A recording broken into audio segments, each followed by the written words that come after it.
Done, चालू हो गया, ठीक है।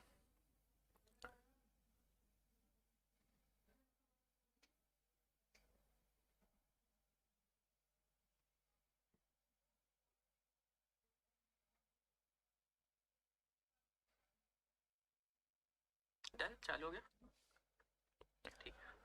Okay, so hello guys, welcome to study IQ. ठीक है, so let's wait for a minute, let other people join in. We'll start in a minute, ठीक है। Yes, so just give me a minute, we'll start in a minute. Okay, yes, so good evening to you all, good evening guys, good evening to all. We'll start in a minute guys, ठीक है।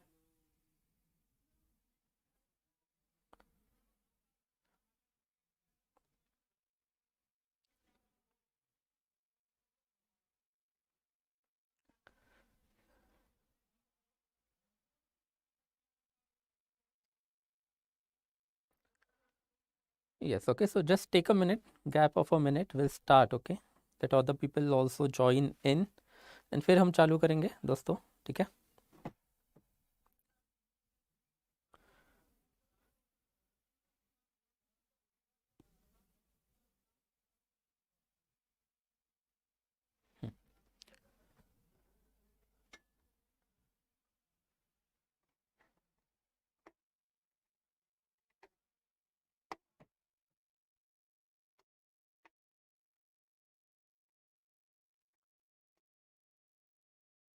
ठीक है, okay, so hello all, welcome to study IQ। तो दोस्तों will start now, ठीक है।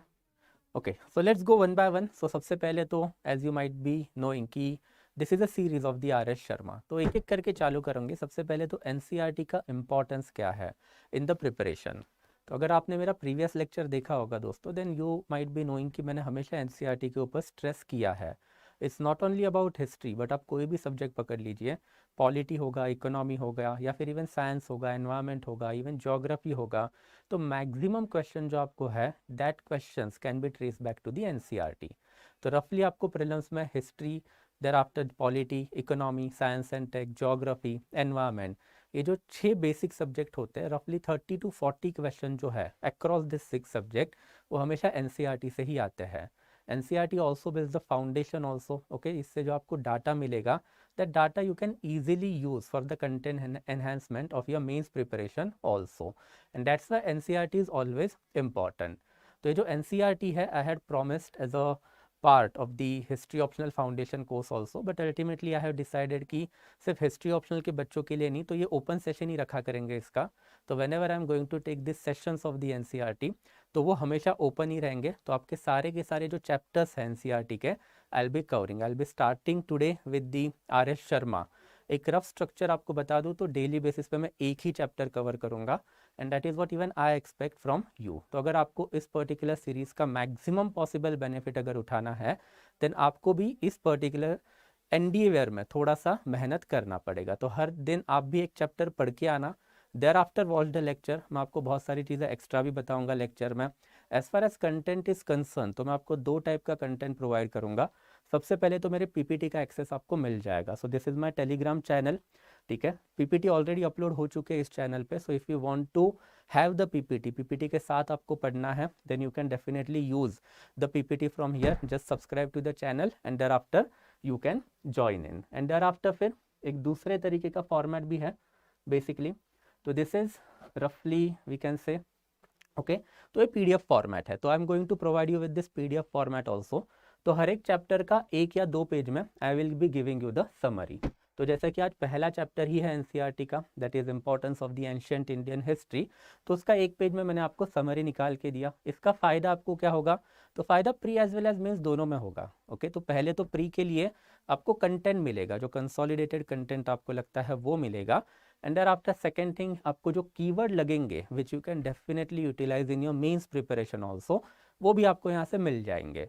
तो history में रफली एक पकड़ के चलिए कि 15 to 20 marks worth of the question जो है वो आपको ancient India and art and culture से ही आने वाले हैं, एंड देयर आफ्टर रफली पकड़ के चलिए कि कम से कम 25 to 30 marks worth of the question जो है वो एंशिएंट इंडिया से मेंस में आने वाले हैं। तो दोनों के लिए आपको फ़ायदा होगा, and I will be providing you both this things, that is PPT as well as this PDF, okay. और ये आपको कहाँ पे मिलेगी? तो this is something that you will get in the, okay, this Telegram channel, ठीक है। सो ये मेरा टेलीग्राम चैनल है, you will be getting it over there. ये ऑलरेडी लेक्चर के पहले ही अपलोड करवा दूंगा मैं, तो लेक्चर के पहले पहले जैसे जैसे ये अपलोड होगा, ठीक है, तो वैसे वैसे आप इसको पहले ही डाउनलोड कर लीजिए, and thereafter you can read also along with the lecture, ठीक है। तो NCERTs आर इम्पॉर्टेंट गाइस, ठीक है, सब कोई प्रॉब्लम नहीं, ठीक है, यस, ओके, सिंपल है, okay. So as far as session is concern, then majority of the session जो होंगे वो तो मैं लाइव ही करवाऊंगा, बट कुछ कुछ इसमें से सेशन रिकॉर्डेड भी जाएंगे। तो आज का वाला तो लाइव है, तो whenever live session is there तो I will be taking your doubts also. तो डाउट है, you can keep on typing it. तो जैसे ही मेरा एक पर्टिकुलर सेक्शन खत्म होता है, तो सेक्शन जैसे ही खत्म होगा, thereafter I will move on to the doubt, okay. तो एक 15-20 मिनट का मैं पहले कुछ समझाऊंगा, and thereafter I will be moving to the doubt. आज वाला सेशन है वो थोड़ा बड़ा चलेगा, 1 से 1.5 घंटे में, बट इसके बाद चैप्टर वाइज जाएंगे। तो चैप्टर वाइज जब जाएंगे तो डेली बेसिस पे हार्डली 30 to 40 मिनट्स का ही ये लेक्चर कंडक्ट होगा। So let's start, okay. Start करने से पहले अगर आपके कोई जेनेरिक क्वेश्चंस होंगे that you want me to address, then you can keep on asking, okay, I will definitely take it guys, okay.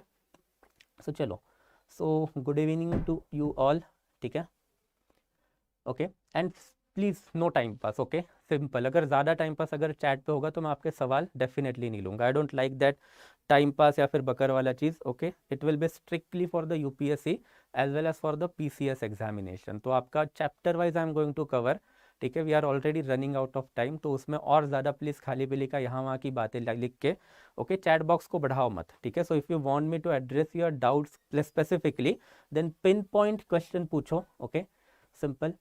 Ancient India कितना पूछते हैं मैंने आपको पहले भी बताया था कि रफली एक 15 मार्क्स पकड़ के चलो इन प्रीलिम्स, एंड आपका जो मेंस होता है उसमें रफली एक 15 मार्क का क्वेश्चन और एक 10 मार्क का क्वेश्चन, दैट इज 25 मार्क्स तो बेयर मिनिमम आता ही आता है, ओके, सिंपल।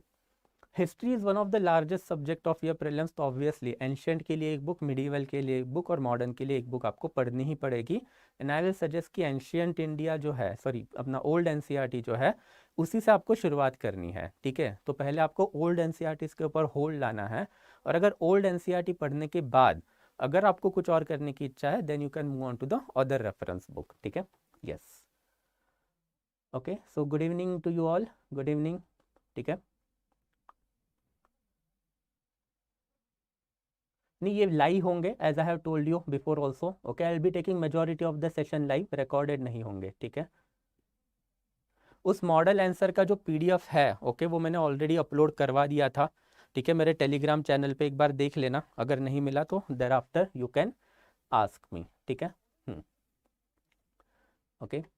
MCQs के ऊपर तो obviously I will be making video, but not right now. इतने जल्दी क्यों बनाना है, राइट, सिंपल है। वैसे भी यूट्यूब पे बहुत सारे अवेलेबल है, ठीक है।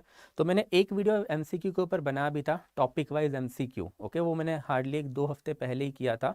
वो वाला सेशन भी आई हैड टेकन लाइव। तो जितने भी टॉपिक वाइज MCQs हैं एंशियंट इंडिया के, वो तो मैंने पहले ही कवर अप कर लिए हैं। Just search for it, study IQ history MCQs, आपको मिल जाएगा। I have already taken it.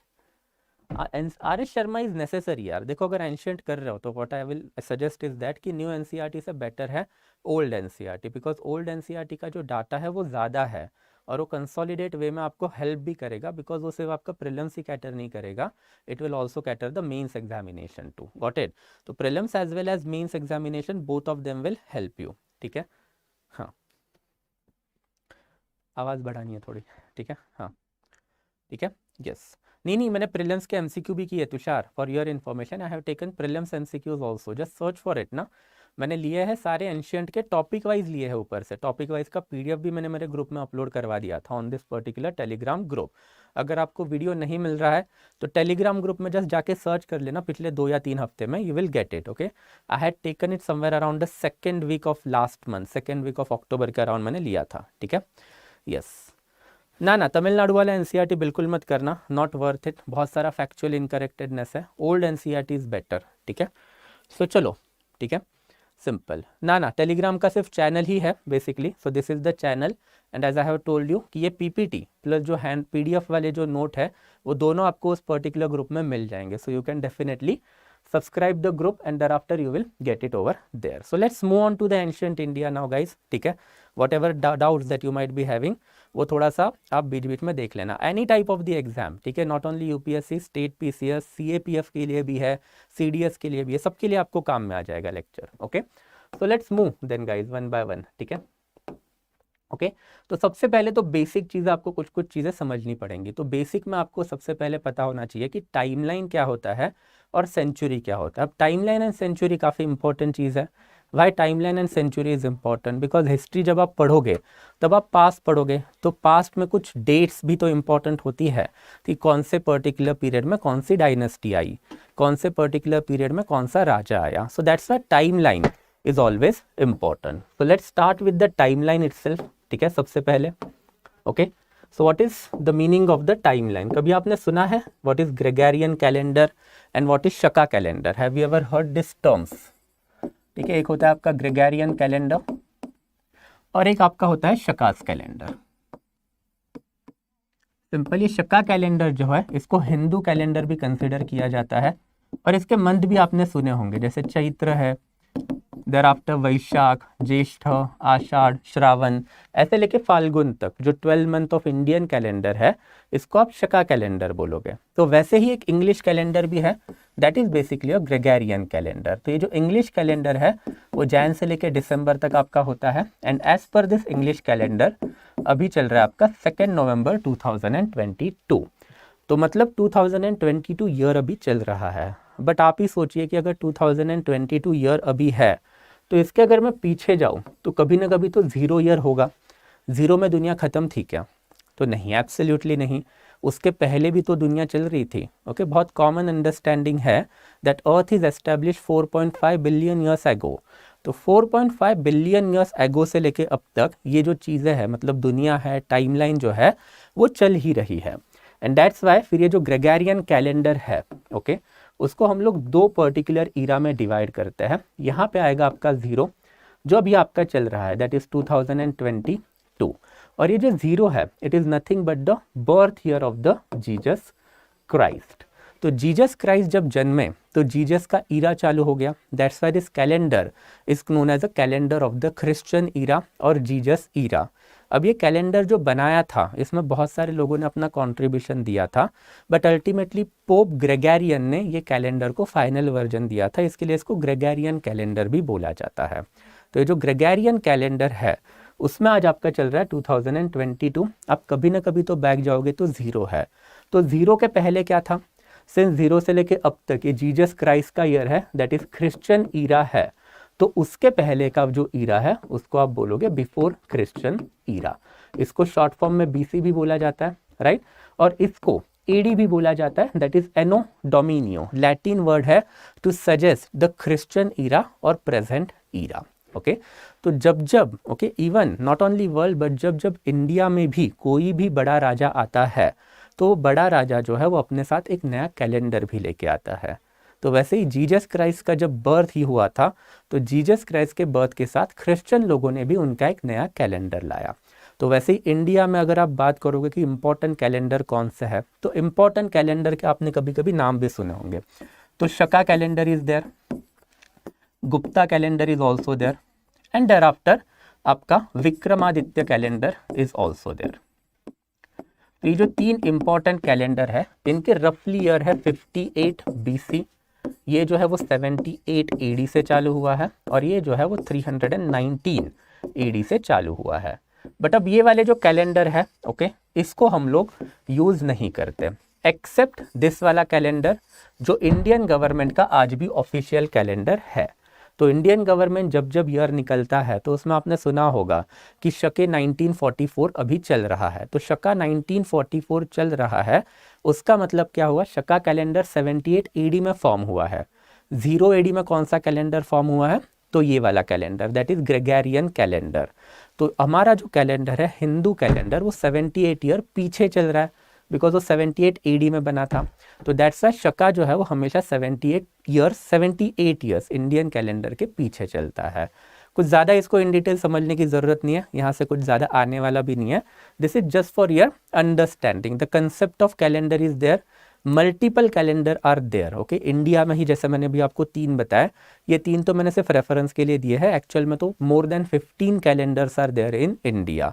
और रही बात दूसरे, तो वर्ल्ड ओवर में ये ग्रेगोरियन कैलेंडर जो है इसी को सबसे ज़्यादा माना जाता है, एंड दैट्स वाई इंडिया की हिस्ट्री भी जो है वो ग्रेगोरियन कैलेंडर के आसपास ही हम लोगों ने पूरी की पूरी रिकंस्ट्रक्ट कर दी है। तो this is something related to the BC एंड AD। तो 0 के पहले जितनी भी चीज़ें हुई उसको आप बोलोगे बिफोर क्रिश्चियन, एंड 0 के बाद में जितनी भी चीज़ें हुई उसको आप बोलोगे एनो डोमिनियो और क्रिश्चियन ईरा। तो this is something related to the timeline और द कैलेंडर। थोड़े थोड़े टाइम में जैसे जैसे लेक्चर में आगे बढ़ेंगे आपको थोड़ा सा और ठीक से समझ में आ जाएगा। एंड सेकेंड इंपॉर्टेंट थिंग होती है कि सेंचुरी।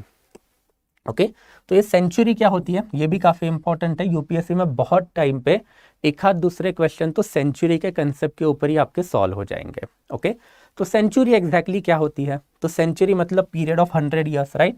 जैसे India right now is living in 21st century. तो 21st सेंचुरी का मतलब क्या हुआ? तो 21st सेंचुरी का मतलब हुआ दिस, ठीक है। So this become your 21st century. तो 2001 से हमारी 21st सेंचुरी चालू हुई, अब 2100 जब होगा तब ये 21st सेंचुरी खत्म हो जाएगी। एंड वैसे ही जब जब आपको सेंचुरी है उसके लिए एक सिंपल ट्रिक है, मैं जो सेंचुरी बोलूँगा, से फॉर एग्जांपल मैंने 7th सेंचुरी बोल दिया, तो 7th सेंचुरी अगर मैंने बोला तो आप लास्ट में 700 लिखोगे और उसके पहले के 100 year, that is basically this one. तो ये बन जाती है आपकी 7th सेंचुरी। अगर से फॉर एग्जांपल मैंने रैंडमली 13th सेंचुरी बोल दिया, तो what is the meaning of 13th century? तो मुझे लास्ट में रखना है 1300 और उसके पहले के 100 साल, तो ये बन जाती है मेरी 13th सेंचुरी। तो सेंचुरी जो है, okay, it is quite important because century generally suggest a particular pack of the 100 years, and 100 years में फिर क्या क्या डेवलपमेंट हुआ है। तो I hope it is quite clear कि ये AC that is sorry AD and BC क्या होता है, and thereafter what is the meaning of century. अगर कुछ डाउट है ओके तो you can definitely keep on typing, but comment section को ऐसा लिट करके लिखो मत। Okay, just keep your doubts over there, okay, जितने भी आपको डाउट्स हैं, so that I can tackle it later on effectively. तो टाइमलाइन में calendar is quite important. Shaka calendar क्या होता है, ग्रेगोरियन कैलेंडर क्या होता है, ये दोनों चीज़ें थोड़ी इंपॉर्टेंट है। And thereafter we have also seen the century. Thereafter फिर ये ancient, medieval and modern India, अब ये तीनों का बेसिक डिफरेंस क्या है? अब तीनों का बेसिक डिफरेंस है, उसको समझने के लिए आपको थोड़ा सा इंडिया की हिस्ट्री को समझना पड़ेगा। तो इंडिया की जो हिस्ट्री है वो मेजर ऑफ द हिस्ट्री जो है वो 19 से लेके 20th सेंचुरी में, ओके, कॉलोनियल हिस्टोरियन मतलब ब्रिटिश हिस्टोरियन ने लिखी है। ओके, तो during the time of the medieval India, India was quite stagnant, तो इंडिया को अपने पास के बारे में पता ही नहीं था। फिर ब्रिटिश राज आया, ब्रिटिश राज के साथ उनके हिस्टोरियंस आए, तो हिस्टोरियंस ने इंडिया का पास जो है वो अनअर्थ करना चालू कर दिया, उसके बारे में ढूंढना चालू कर दिया।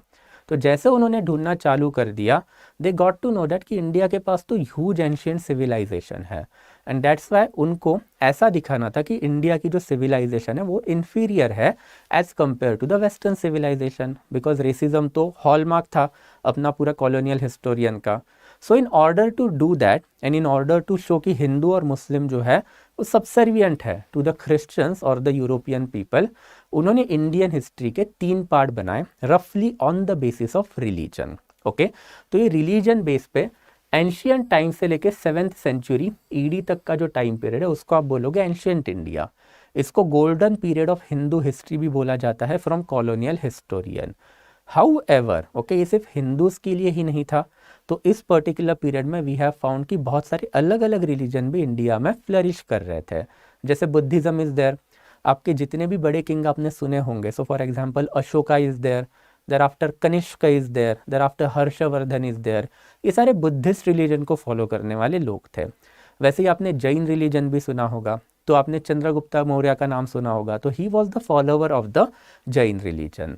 तो जो कॉलोनियल हिस्टोरियन ने जो कैटेगराइजेशन हमें करके दिया है on the basis of religion, इसको अब हमने बाय एंड लार्ज रिफ्यूट कर दिया है कि भाई आप ये रिलीजन के ऊपर जो कैटेगराइजेशन है वो मत करो। ओके, एंड देयर आफ्टर फिर medieval history 8th century ED onward ही क्यों चालू हो गई? तो मीडिएवल हिस्ट्री इस पर्टिकुलर ईयर से चालू हो गई बिकॉज 712 AD में there was first Islamic invasion in India.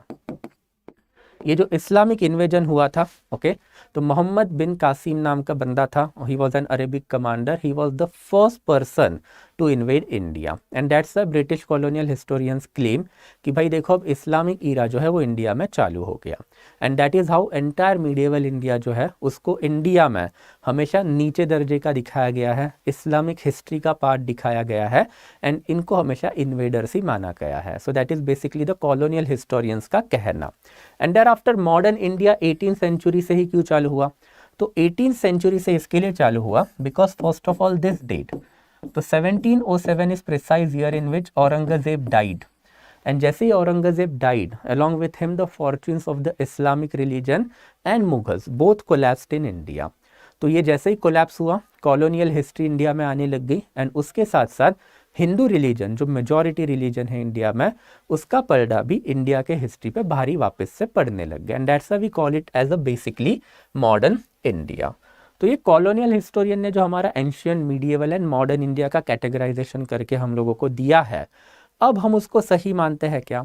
हम लोग उनके डेट को सही मानते हैं बट अभी हम लोग उनकी जो फिलॉसफी है उसको सही नहीं मानते। अब हमारा कहना है that is Indian historian, that is nationalist historian का कि भाई ये जो 7th सेंचुरी है, ओके, यहाँ तक इंडिया में some sort of the political unity थी, एटलीस्ट नॉर्थ इंडिया में, अगर पूरे इंडिया में ना हो तो, and that's the 7th century तक we can consider as an ancient India. 7th century onward India में there were large scale fragmentation, मतलब बहुत सारी छोटी छोटी डायनेस्टीज जो है वो इंडिया में आने लग गई। सो that's why this particular period जो है उसको अभी हम लोग मीडिएवल इंडिया मानते हैं। एंड 18th सेंचुरी में, ओके, रफली वी कंसिडर कि ब्रिटिशर्स ने battle of Plassey and battle of Buxar के बाद इंडिया पे कब्जा करना चालू कर दिया and thereafter they also introduced western philosophies in India and Indians got taste of modernity for the first time. तो दैट्स वाई फिर अभी हम लोगों ने ये वाले ईयर के बाद मॉडर्न इंडिया भी मानना चालू कर दिया है। तो irrespective of the ideology, okay, आपको सिर्फ ये डेट्स थोड़ी सी याद रखनी है कि एंशियंट इंडिया क्या होता है, मीडिएवल इंडिया क्या होता है and thereafter modern India जो है वो क्या होता है। So I hope it is quite clear कि एंशियंट, मीडिएवल एंड मॉडर्न।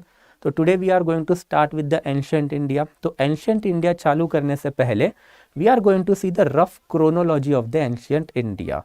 जब तक आप क्रोनोलॉजी नहीं समझोगे आपको हिस्ट्री पढ़ने में बिल्कुल मज़ा नहीं आएगा। अगर आप डायरेक्टली प्री हिस्ट्री से या फिर डायरेक्टली कोई ईरा से चालू करोगे तो आपको हमेशा कन्फ्यूजन रहेगा कि भाई ये एग्जैक्टली चल क्या रहा है। तो it is very plain and simple. History जब आप पढ़ोगे तो अप्रोच जो है वो आपको हमेशा ठीक से रखना है कि एक आपको ईरा पकड़ना है और वो ईरा में social, political and economical development क्या क्या हुए थे वही याद रखना है। बट ईरा समझने के लिए you need to understand the chronology also, right. तो अभी हम we will see that chronology की एग्जैक्टली एंशियंट इंडिया में क्या क्या चीज़ें हुई थी and along with chronology I will also be giving a certain information कि भाई ये चीज़ों में क्या क्या चीज़ें जो है वो इंपॉर्टेंट है from the prelims perspective as well as from the mains perspective. तो अभी तक, ओके, अगर आपको कोई डाउट रहेगा then you can ask me, okay, take a minute, जो भी डाउट रहेगा, ठीक है, सिंपल। ये अमित शाह वाला क्रोनोलॉजी, राइट, आप क्रोनोलॉजी समझिए। Okay, yes, okay, so I tell you everything, I tell you, don't worry, ठीक है। हाँ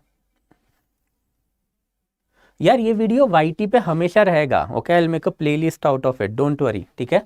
yes, Tamil Nadu NCERT I have already told you, old outdated कोई फ़ायदा नहीं होगा वो पढ़ के, ये वाली NCERTs पढ़ना। देखो क्या होता है ना, आपको चीज़ समझनी है, UPSC में अंडरस्टैंडिंग से ज़्यादा सोर्सेज बहुत इंपॉर्टेंट होते हैं। अगर UPSC directly old NCERT RS Sharma के NCERT से उठा के क्वेश्चन डाल रही है तो आप वो तमिलनाडु NCERT क्यों पढ़ रहे हो? व्हाट इज़ द नीड और नेसेसिटी ऑफ इट ना? जो सब क्वेश्चन बुक में से क्वेश्चन आ रहे हैं वही बुक पढ़ो और वही बुक समझने का कोशिश करो।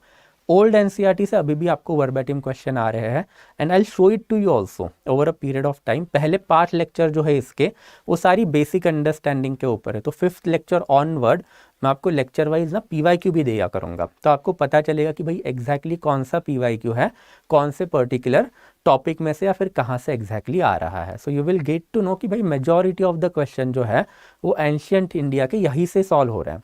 तो वो एनसीईआरटी या फिर कोई और दूसरे स्टेट का एनसीईआरटी उसके चक्कर में मत पड़ो। यूपीएससी यहाँ से पूछ रहा है तो आपको भी यही से करना है, that's it. Okay, yes, okay, हाँ,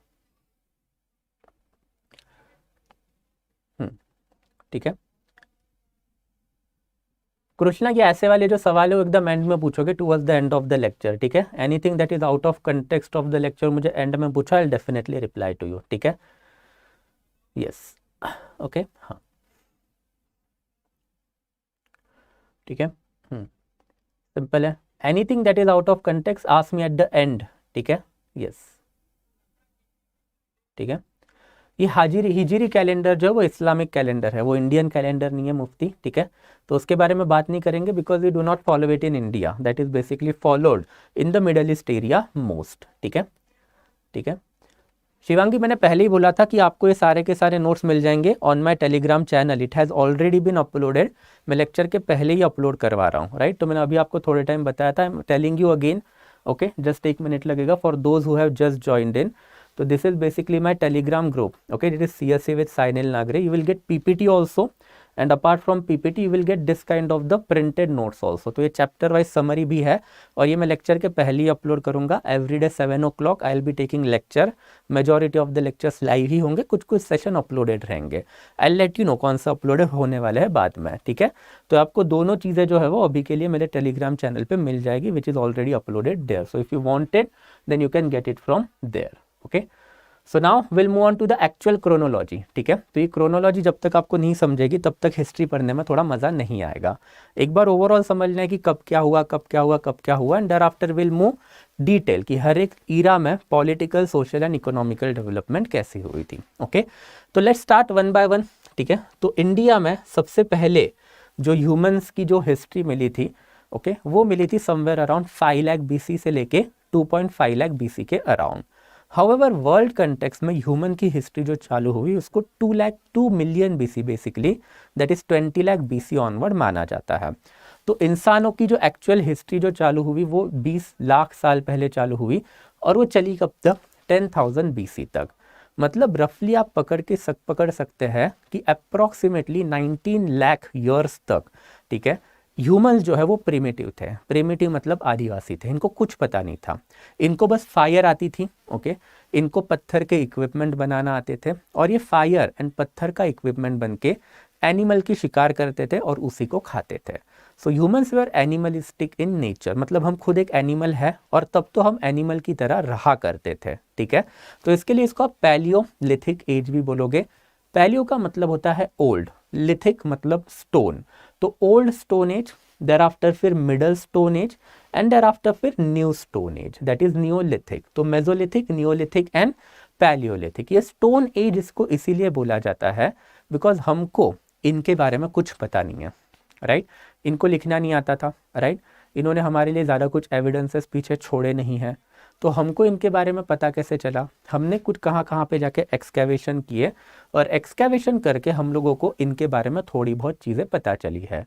so on the basis of type of stone हम लोगों ने इनको 3 रीजन में डिवाइड कर दिया, दैट इज पैलियोलिथिक मतलब ओल्ड स्टोन एज, मेसोलिथिक मतलब middle stone age and neolithic मतलब न्यू स्टोन एज। तो as far as palaeolithic age is concern, तो पैलियोलिथिक एज में क्या था कि नॉर्मल पत्थर जो है उसी का उठा के ये लोग शिकार करते थे एंड इनको फायर के बारे में पता था। But as far as mesolithic and neolithic is concern, तो अगर ये नए इरा हमने असाइन किए हैं तो हमको यहाँ पे कुछ नई चीज़ें भी मिली है। So what are the things that we have got from this particular era, तो since it is mesolithic period that is middle stone age, हम लोगों को यहाँ पे माइक्रोलिथ मिले हैं। तो microlith is nothing but polished stone tools, okay. तो छोटे छोटे दैट इज हार्डली 2 सेंटीमीटर से लेके 3 सेंटीमीटर, हार्डली इतने पॉलिश स्टोन टूल्स से इक्विपमेंट, पत्थर के इक्विपमेंट हम लोगों को इस पर्टिकुलर पीरियड में मिले हैं, जिसको हम माइक्रोलिथ बोलते हैं, okay. And it signifies the development of technology, कि अब यहाँ पे लोगों को कुछ चीज़ें पता चलना चालू हुआ और वो चीज़ क्या इनको पता चली कि स्टोन को पॉलिश कैसे किया जाता है, उसको धारदार कैसे बनाया जाता है, which was a quite significant development for the contemporary period of time. And thereafter apart from that हम लोगों को सबसे पहले डोमेस्टिकेशन ऑफ एनिमल के भी एविडेंसेस मिले हैं। तो domestication of animal is also quite important. जैसे ही आपने पत्थर को धार देना चालू कर दिया तो उसका मतलब उसी टेक्नोलॉजी का इस्तेमाल करके आप एग्रीकल्चर भी कर सकते हो। एग्रीकल्चर करना है तो आपको हल चलाना पड़ेगा, you need to plough your field. फिर जो आपके झाड़ है उसको काटने के लिए you require a quite bladed technology, मतलब आपको अच्छे क्वालिटी के ब्लेड लगेंगे in order to reap your harvest और in order to cut the trees. तो माइक्रोलिथ वो टेक्नोलॉजी थी जिसके वजह से इन्होंने ऐसे एग्रीकल्चरल इक्विपमेंट बनाना चालू किए। And domestication of the animal is also quite important because अगर आप आज के टाइम पे भी देखोगे तो जो बड़े बड़े खेत होते हैं वहाँ पे कुछ कुछ एनिमल डोमेस्टिकेटेड होते ही होते हैं। For example dog, okay. तो डॉग को क्यों डोमेस्टिकेट किया जाता है? Because of security. तो जब आप खेत में नहीं हो, आपके खेत का ध्यान कौन रखेगा? वो कुत्ता रखेगा, राइट? तो domestication of the animal provided the security, whereas this provided the technology that was conducive for the agricultural development. And फिर ये दो चीज़ों का इस्तेमाल करके इंसान ने for the first time agriculture सीखा। एंड जहाँ पे आपका एग्रीकल्चर आया उस एज को आप बोलोगे नियोलिथिक एज, ओके। तो neolithic age is quite important because humanity learn agriculture. India में सबसे पहले नियोलिथिक साइट जो है वो मेहरगढ़ मानी जाती है। तो मेहरगढ़ है, it is town in now Pakistan.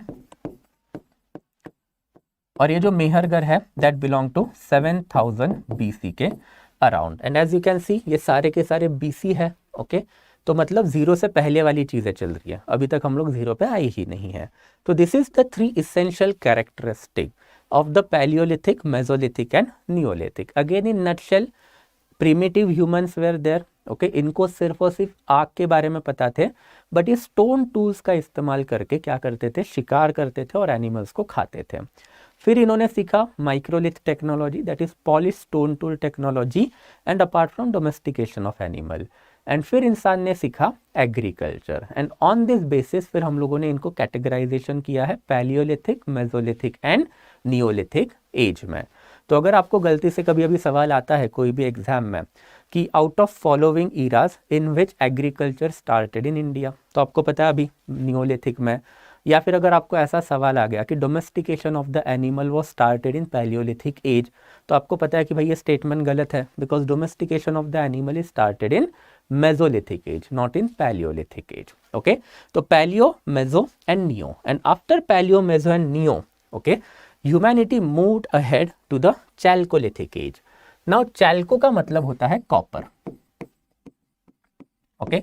And copper is the first metal that was used by man, ठीक है, first metal used by man. तो हम लोगों को इन दिस पर्टिकुलर पीरियड बहुत सारे कॉपर के इक्विपमेंट मिले हैं। तो कॉपर के इक्विपमेंट हम लोगों को जहाँ जहाँ पे मिले हैं इन पर्टिकुलर साइट्स को हम लोगों ने नाम दिया कि भी ये चैल्कोलिथिक सेटलमेंट है। और इसको चैल्कोलिथिक क्यों बोला जाता है? बिकॉज चैल्को का मतलब होता है copper and thereafter stone age, मतलब copper stone age, copper stone age, okay. तो कॉपर के इक्विपमेंट अलॉन्ग विथ स्टोन के इक्विपमेंट हम लोगों को दोनों इस पर्टिकुलर पीरियड में मिले हैं। And Palaeolithic, mesolithic, neolithic and उसके बाद चैल्कोलिथिक, ये जो हमारे 4 बेसिक पीरियड जो है, ये 4 बेसिक पीरियड को आप क्यूमुलेटिवली बोलोगे प्रोटो हिस्ट्री, ओके। तो प्रोटो हिस्ट्री का भी कंसेप्ट आपको थोड़ा सा पता होना चाहिए, ठीक है। तो what is basically protohistory दोस्तों? Sorry, not protohistory, my mistake, sorry, it is pre history, ठीक है। तो प्री हिस्ट्री का कंसेप्ट भी आपको पता होना चाहिए। सो what is exactly the pre history? Then prehistory is nothing but paleo, thereafter meso, thereafter neo and thereafter chalco, ठीक है। तो ये चारों का बना के आपका होता है प्री हिस्ट्री।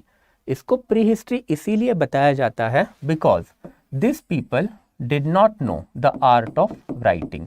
इनको लिखना नहीं आता था, okay, okay, they did not know the art of writing. इसके लिए हमको इनके बारे में सिर्फ और सिर्फ आर्कियोलॉजिकल एविडेंसेस से ही इंफॉर्मेशन मिलती है। तो only via archaeological evidences we get information about this people. इसके लिए हम इनको क्या बोलते हैं? प्री हिस्टोरिकल पीरियड बोलते हैं।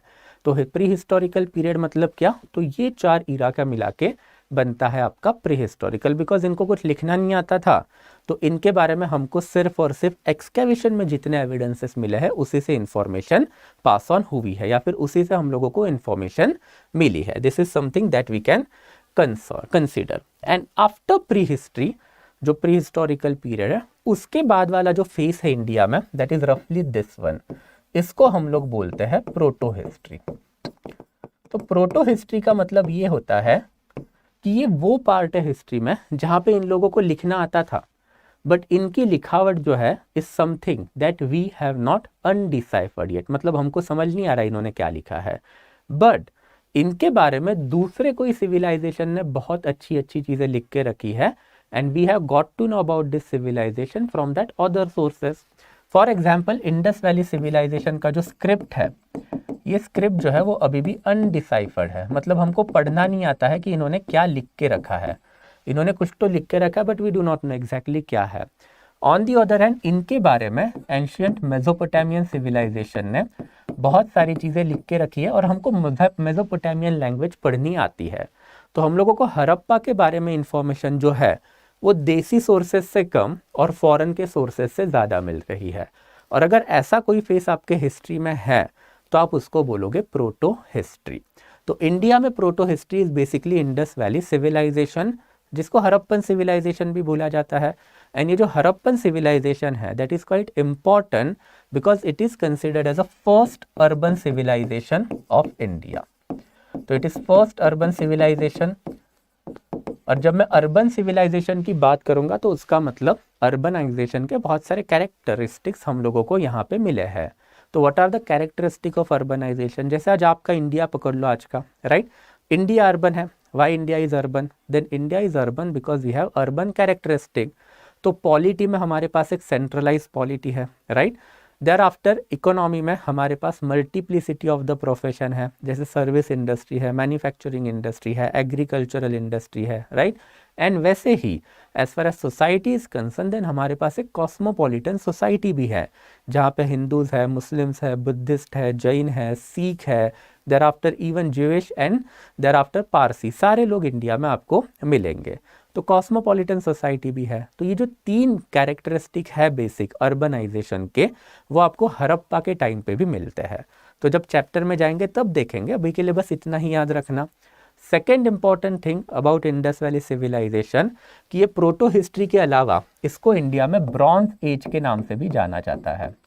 तो ब्रॉन्ज एज इसीलिए बिकॉज हड़प्पा में हम लोगों को मैक्सिमम इक्विपमेंट जो मिले हैं वो ब्रॉन्ज के मिले हैं.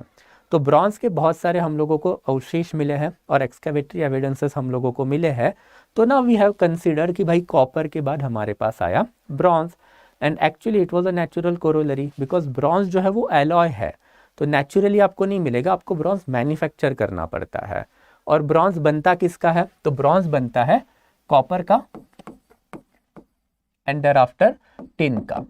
तो अभी भी अगर आप दुनिया में देखोगे और इंडिया में भी देखोगे तो कॉपर आपको मिलेगा राजस्थान वाले एरिया में सबसे ज़्यादा, और टिन मिलेगा आपको अफगानिस्तान वाले एरिया में. तो अफगानिस्तान से टिन, देयर आफ्टर राजस्थान से कॉपर, ये दोनों चीज़ों को मिला के नया मेटल तैयार किया गया, दैट इज़ ब्रॉन्ज. और ये कहाँ पे हुआ? तो इंडस रिवर के आजू बाजू में, that is Indus valley civilisation और हड़प्पन सिविलाइजेशन.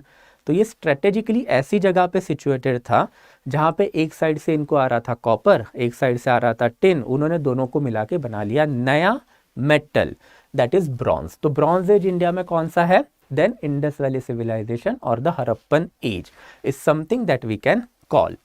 देयर आफ्टर फिर हमारे पास है वैदिक एज. सो आर्यन इन्वेजन, तो मैंने इसके ऊपर भी वीडियोस पहले ही बनाया था, that Aryan invasion is there. ठीक है, बहुत सारी कंट्रोवर्सीज भी इससे रिलेटेड, बट मैंने तो आपको सिर्फ इन्फॉर्मेशन पास ऑन की थी.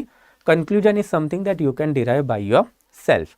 But ultimately as far as history is concern, जैसे बुक में लिखा है कि Aryans had invaded India, and जब आर्यंस इंडिया में आए तो उनके साथ साथ वैदिक नॉलेज भी इंडिया में आया. एंड दैट्स व्हाई दिस वैदिक एज जो है वो हड़प्पन सिविलाइजेशन के बाद चालू हुआ एज है. तो रफली 1500 BC से लेके 600 BC तक आपके 4 इंपॉर्टेंट वेदाल जो है, that is Rigveda, Samaveda, Yajurveda and Atharvaveda, ये रिसाइट किए गए थे, ये बोले गए थे. ठीक है, तो ये जब रिसाइट किए गए थे वेदास, ओके, तो ये चारों बुक एक ही बार एक ही जगह पे बैठ के नहीं लिखे थे. ये इवोल्यूशनरी इन नेचर है, एंड दैट्स द वैदिक एज भी दो पार्ट में डिवाइड होता है आपका। एक तो है अर्ली वैदिक एज, ओके, जो चलता है रफली 1500 से लेके 1000 BC तक, और एक होता है लेटर वैदिक एज जो चलता है आपका रफली 1000 से लेके 600 BC तक। तो ये वाला जो letter Vedic as and early वैदिक एज का डिफरेंस है, ये डिपेंड अपॉन द वेदा। तो हम लोग ऐसा कंसिडर करते हैं कि अर्ली वैदिक एज में ऋग वेदा जो है वो रिसाइट किया गया होगा, एंड लेटर वैदिक एज में we can say that Samaveda, thereafter Yajurveda and Atharvaveda, ये तीनों वेद रिसाइट किए गए थे। एंड ये जो वेदास है ये है तो रिलीजियस बुक, ओके, हाउएवर जब रिलीजन के बारे में लोग बात करेंगे तो इन्होंने हमको बहुत सारी political, societal as well as economical aspect के बारे में भी बताया है। जैसे इन्होंने बताया कि भाई आपको सैक्रिफाइसेस करने हैं, तो सैक्रिफाइसेस क्यों करने हैं, आपको राजपाट मिलेगा, आपको बेटा मिलेगा, आपको अगले जन्म में अच्छा वर्ण मिलेगा, एक्सेट्रा एक्सेट्रा। तो इससे हम लोगों को contemporary social, political and economical aspect के बारे में lots of information we have gathered. तो this Vedic age is something that is placed in between 1500 से लेके 600 BC, एंड ये जो वैदिक एज है इसको आप आयन एज भी बोलोगे, ओके, आयन एज। ये आयन एज इसके लिए बोला जाता है because for the first time India में आयरन के एविडेंसेस मिलने चालू हो गए थे। तो लोहा इंडिया में सबसे पहले कब मिला, तो समवेयर अराउंड 700 से लेके 600 BC के अराउंड, मतलब towards the end phase of the later Vedic period. तो 700-600 BC के अराउंड अगर आपको आयरन दैट इज लोहा मिल रहा है तो उसका मतलब क्या हुआ, अब नया age that is iron age India में चालू हुआ। इसका सबसे पहला वाला जो एविडेंसेस है वो हम लोगों को यजुर्वेदा एंड अथर्ववेदा में मिला है। Yajurveda as well as Atharvaveda श्याम अयास एंड कृष्ण अयास की बात करते हैं। तो श्याम अयास एंड कृष्ण अयास का मतलब है ब्लैक मेटल, और हम यही कंसिडर करते हैं कि इसी का मतलब जो है वो अल्टीमेटली आयरन होगा। अपार्ट फ्रॉम दैट, ओके, आपका वैदिक एज है, यहाँ पे यू कैन क्लियरली पहली बार देखोगे कुछ रिटन एविडेंसेस जो है वो हम लोगों को मिलना चालू हो गए, एंड दैट्स वाई ये period onward we now consider कि इंडिया की एक्चुअल हिस्ट्री जो है वो चालू हो गई, ओके। एक्चुअल हिस्ट्री यहाँ से चालू हो गई बिकॉज हिस्ट्री के लिए आपको कुछ रिटन एविडेंसेस लगते हैं। तो आपकी रिटन एविडेंसेस कब चालू हो गए, तो वैदिक एज ऑनवर्ड चालू हो गए। सो that's why this particular period जो है वो आप बोलोगे हिस्टोरिकल पीरियड। तो पैलियोलिथिक, मेसोलिथिक, नियोलिथिक, चैल्कोलिथिक, ये बन जाता है आपका pre history.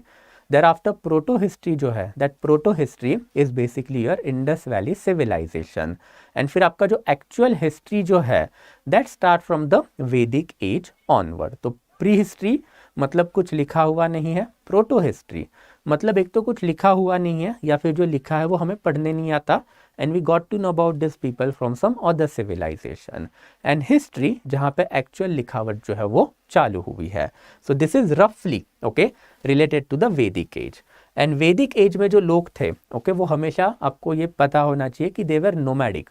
Aryan was a tribal people, nomadic people. तो इनके पहले वाला जो सिविलाइजेशन था that is Indus valley civilisation, वो कितना भी विकसित हो या फिर वो कितना भी डेवलप्ड हो, आर्यन जो है वो अपना ट्राइबल लाइफस्टाइल कंटिन्यू रखे। बट 1000 साल बाद मतलब टूवर्ड 600 BC ये आर्यंस में अब बड़े बड़े किंगडम जो है वो आना चालू हो गए, and ultimately in 600 BC there were total 16 great kingdom जिसको आप महाजनपदा बोलोगे। तो ये महाजनपदा ईरा जो है वो 600 BC ऑनवर्ड जो है वो चालू हो गया। तो Aryans were basically tribal people, but over a period of time they organise themselves into different clan.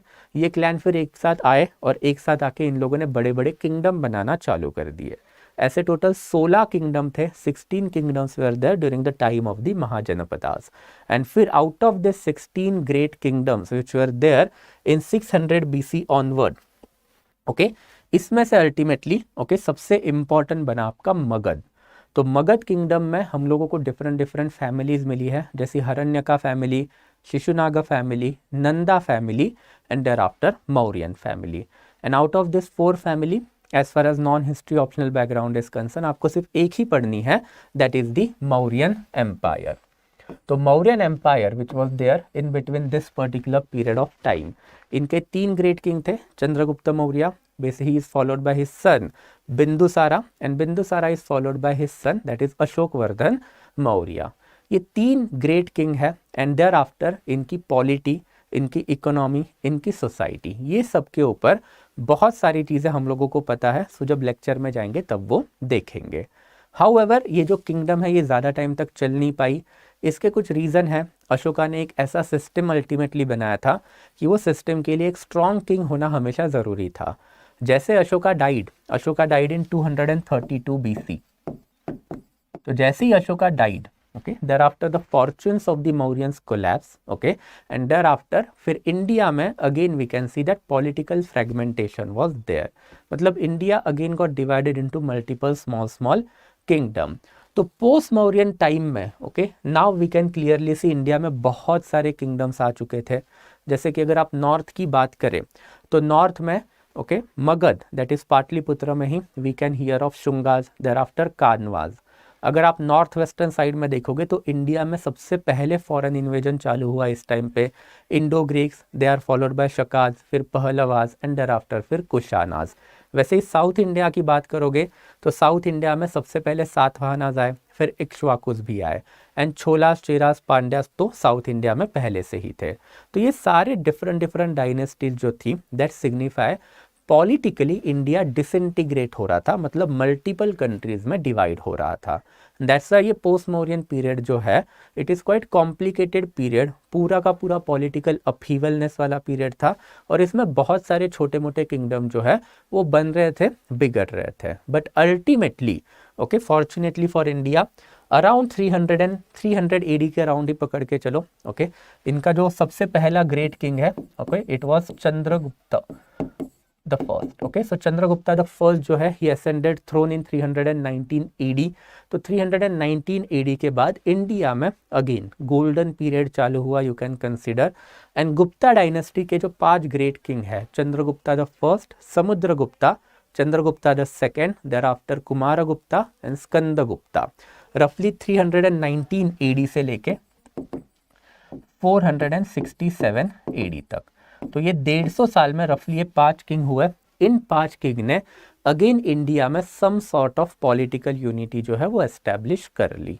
तो इनके पास भी पूरा का पूरा इंडिया था। Thereafter they also had their own polity, economy, society, जिसके बारे में इन डिटेल पढ़ेंगे फॉर द लेक्चर, जो बाद में जो लेक्चर होंगे उसमें पढ़ेंगे। And thereafter finally post Gupta period, जो आपका यूजुअली 600 AD ऑनवर्ड चालू होता है ना। पोस्ट गुप्ता पीरियड जो है वो अगेन पॉलिटिकल डिसइंटीग्रेशन वाला पीरियड था, जैसे पोस्ट मौर्यन था। तो जैसे पोस्ट मौर्यन में बहुत सारी डायनेस्टीज आई, वैसे ही पोस्ट गुप्ता में भी अभी इंडिया में बहुत सारी डायनेस्टीज चालू हुई। ओके, तो कौन सी डायनेस्टीज थी? तो नॉर्थ में बहुत सारे राजपूताना किंगडम आ गए, right, Chauhanas, Pratiharas, Garhwalas, Palas. Okay, Islamic invasion भी नॉर्थ इंडिया में चालू हुआ 712 AD में, Mohammad bin Qasim. Thereafter around 1001 से लेके 1027 AD में Mahmud of Ghazni, and thereafter the severest of them, that is Mohammad of Ghurid, जो who attacked India in 1191-1192 AD। On the other end south India में क्या चल रहा था? तो साउथ इंडिया में भी बड़े बड़े किंगडम आए। ओके, तो सबसे पहले Chalukyas and Pallavas, thereafter फिर राष्ट्रकूटाज एंड छोलाज। इन सब के बीच में फिर छोटे मोटे किंगडम तो थे ही, जैसे Kakatiyas of Warangal, Hoysalas were there, Pandyas were there. तो again you can see that south India में अगेन पॉलिटिकल डिसइंटीग्रेशन जो है वो चालू हो गया था during this particular period of time. तो this is the rough chronology of your ancient Indian history. Now your RS Sharma has total 28 chapter. तो ये जो टोटल 28 चैप्टर है, I am going to take 1 lecture on a daily basis. हर दिन मैं एक lecture लूँगा, और एक लेक्चर लेने के पीछे का पर्पस भी वही है कि as a non history optional background candidate आपको एंशियंट हिस्ट्री पढ़ने में थोड़ी इनिशियल लेवल पे दिक्कत आएगी। तो दैट्स वाई आप एक बार चैप्टर पढ़ोगे एंड देयर आफ्टर ये लेक्चर देखोगे, ओके, सो दैट आपको थोड़ी सी चीज़ें बेटर वे में अंडरस्टैंडिंग में होगी। एंड देयर आफ्टर आपके कोई डाउट होंगे, then that doubts you can ask and I will take care of it. तो this is the rough chronology of the entire ancient Indian history, and I hope it is quite clear. ज़्यादा detail में जाके इसको पढ़ने का कोई sense भी नहीं है। जितना मैंने बताया उसके ऊपर भी आप अच्छे खासे क्वेश्चंस हैंडल कर सकते हो अक्रॉस डिफरेंट एग्जामिनेशन में, ठीक है। तो नाउ अगर आपको कोई डाउट रहेगा then you can ask me, I will take a break of a minute. तो जो आपको क्वेश्चंस होंगे, okay, now you can definitely shoot, ठीक है। यस, हाँ, ओके, यस, एक एक करके, ठीक है।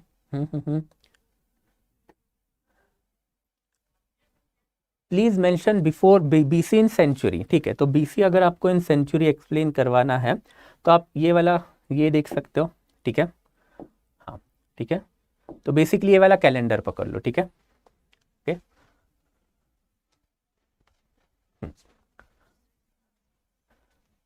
ठीक है, तो अब ये वाला कैलेंडर ही पकड़ लो, सिंपल है। अब इसको मैं वापस जा रहा हूँ। तो से फॉर एग्जांपल वैदिक एज जो है वो हमारा था 600 से लेके 1500 तक, ये अभी हमने देखा था वैदिक एज, ठीक है। तो यहाँ से चलता हुआ आ रहा है। आज हम 2022 में है, पीछे पीछे पीछे पीछे जाएंगे तो कभी तो जीरो आएगा। अब जीरो के पहले क्या आएगा, फिर -1 -2 -3 -4 ऐसे आप जाके आओगे। तो वैसे ही कहीं ना कहीं पे तो -600 आएगा, so that becomes year 600 BC। And वैसे ही फिर कभी कभी आएगा आपका, वैसे पीछे जाओगे तो 1500 BC। तो 600 है मतलब आपका आता है 6th सेंचुरी, और यहाँ पे 1500 है मतलब आपका आएगा 15th सेंचुरी, ओके। तो अगर मुझे वैदिक पीरियड को बोलना है कि वैदिक पीरियड का सेंचुरी में एज क्या था, तो ऑब्वियसली 15th सेंचुरी BC से लेके 6th सेंचुरी BC तक। तो इसको मैं लिखते वक्त भी उल्टा ही लिखूंगा कि 15th सेंचुरी BC से लेके 6th सेंचुरी BC तक, सिंपल है। तो बस आपको उल्टा लिखना है, आपका 6 पीछे आएगा रैदर देन पहले। आई hope it is quite clear, ठीक है, क्योंकि उल्टी चल रही है सारी चीज़ें। तो उल्टा उल्टा हो गया तो अब 600 पहले आएगा एंड 1500 बाद में आएगा, बट एक्चुअल में तो गाड़ी यहाँ से आ रही है, राइट, यहाँ से आते आते फिर वहाँ तक पहुँची है। तो पहले आपका क्या क्या आना चाहिए 1500, बट सिंस द टाइमलाइन जो है वो यहाँ से उल्टा चलेगा, ठीक है, तो आपको इस हिसाब से समझना पड़ेगा, सिंपल है। आई hope it is quite clear. अगर कोई डाउट रहेगा तो फिर बताओगे, ठीक है। हाँ, first half and second half of the century, तो मैं कोई भी सेंचुरी पकड़ लूँ। तो से फॉर एग्जांपल अभी वाली सेंचुरी पकड़ लो, 21st सेंचुरी। तो 21st सेंचुरी मतलब आप क्या करोगे, सबसे पहले 2100 वहाँ पे लिखोगे एंड देयर आफ्टर फिर 2001 यहाँ पे लिखोगे। तो इसका फर्स्ट हाफ मतलब क्या हुआ 2001 से लेके 50, एंड सेकेंड हाफ मतलब क्या हुआ 2051 से लेके 2100। तो वैसे भी कोई भी सेंचुरी को अभी आप एट्रीब्यूट कर लो कि first half and second half of the century क्या होता है, ठीक है। वैदिक का टाइमलाइन मैंने आपको समझा दिया, ठीक है, सिंपल। मैंने आपको ये भी समझा दिया कि ancient, medieval and modern India का टाइमलाइन कैसे होगा, ठीक है। देयर आफ्टर एनसीईआरटी के बारे में भी मैंने आपको बता दिया था, ठीक है। सबसे पहला कौन सा एनिमल इंसानों ने डोमेस्टिक किया, तो वो डॉग ही है। We have got evidences of the dog from the Bagor and Adamgarh. तो ये बागोर एंड आदमगढ़ जो है, जो उत्तर प्रदेश और मध्य प्रदेश में सिचुएटेड है, वहाँ से हम लोगों को अर्लीस्ट डोमेस्टिकेशन ऑफ एनिमल के एविडेंसेस मिले हैं इन इंडिया। तो डॉग, ओके, यस। तो dog was the first animal to be domesticated, and फिर डॉग के बाद तो बहुत सारे एनिमल है, शिप है, गोट है, देयर आफ्टर इवन कैट है। हम लोगों को एलिफेंट के डोमेस्टिकेशन के भी एविडेंसेस मिले हैं, कैमल के भी मिले हैं, okay, yes. Old NCERT is preferable, मैंने आपको पहले भी बताया था, अगर आपने मेरे पहले लेक्चर अगर किए होंगे। There is no upper limit in UPSC, there is a lower limit. तो सबसे पहले अगर आपको गाड़ी चालू करनी है आप ओल्ड से करोगे। अगर आपको लगता है कि अब मेरा ओल्ड एनसीईआरटी के ऊपर होल्ड आ चुका है और अगर मुझे अभी और कुछ एक्स्ट्रा करना है तो जाके आप न्यू एनसीईआरटी के ऊपर शिफ्ट करोगे, बट पहले तो आपको ओल्ड ही करना है, बिकॉज ओल्ड का सारा जो डाटा है वो आपको न्यू एनसीईआरटी में मिलेगा। बट न्यू एनसीईआरटी का प्रॉब्लम है ना कि वो काफ़ी क्रिस्प है। तो old NCERT is like a Holi book जिसमें आपको सब मिलेगा, जिसका कम से कम 40% पोर्शन उन्होंने काट दिया है इन न्यू एनसीईआरटी। एंड अगर आप यूपीएससी का ट्रेंड देखोगे तो यूपीएससी का जो फोकस है वो मैक्सिमम ओल्ड एनसीईआरटी पर है। So old NCERT is always better, ठीक है। तो इसका मतलब ये नहीं नया करना नहीं है, करना है तो करो, बट अगेन ओके, नया वाला जो एनसीईआरटी है ओके वो बाद में करोगे, पहले ओल्ड वाला करोगे, ठीक है। हम लोग उसको हड़प्पन सिविलाइजेशन इसीलिए बोलते हैं because it is a trend among historian कि कोई भी सिविलाइजेशन का पहला जो साइट डिस्कवर होता है उस साइट से पूरे सिविलाइजेशन का नाम पड़ता है। Now Harappa was the first site to be discovered in the Indus valley civilisation. इसके लिए उसको हड़प्पा सिविलाइजेशन भी बोला जाता है। हड़प्पन्स अपने आप को क्या बुलाते थे पता है आपको? हड़प्पन्स अपने आप को मेलुहा बुलाते थे। और ये हम लोगों को कैसे पता चला है? तो मेसोपोटामियन रिकॉर्ड है, तो मेसोपोटामियन रिकॉर्ड में हमेशा ये एरिया जो है इंडस वैली वाला, इसको मेलुहा लिखा गया है। तो अगर मेसोपोटामियन लोग इनको मेलुहन बुलाते हैं तो ऑब्वियसली हड़प्पन भी खुद को मेलुहन ही बुलाया करते होंगे। हम उनको हड़प्पा बोलते हैं, ठीक है? ओके, यस, हाँ हाँ, ओके सर, मीडिएवल हिस्ट्री, ठीक है। What about Sangam period? ये जो संगम और छोटे मोटे जो मैंने आपको बीच बीच में जो ड्रॉप किए हैं वो आपके पोस्ट मौर्यन में आ जाते हैं, ठीक है। तो जो आपका जो पोस्ट मौर्यन वाला जो पीरियड है, इसमें जब साउथ इंडिया में मैंने छोला चेरा पांड्यास जब बताया, तो छोला चेराज एंड पांड्यास जो है वो संगम पॉलिटी है बेसिकली। नॉर्थ में हम लोग वैदिक लिटरेचर बोलते हैं बिकॉज वेदास की वजह से हम लोगों को इन्फॉर्मेशन मिली है। वैसे ही साउथ में छोला चेराज एंड पांड्यास, इनके बारे में हमें इन्फॉर्मेशन कहाँ पे मिली है? तो संगम पीरियड में मिली है। Okay, simple. It is for the beginner. मैं आपको इसके लिए सारी चीजें पहले से ही बता रहा हूँ, ठीक है। ना ना ना, I am not going into that controversy again, ठीक है। सिंपल है, भारतवर्ष कैसा आया है कैसे नहीं आया है। ओके, मैंने इसके लिए एक बार हिंदुइज्म के ऊपर एक सेपरेट वीडियो लिया था, उसको एक बार आप देखोगे, ठीक है। सिंपल है।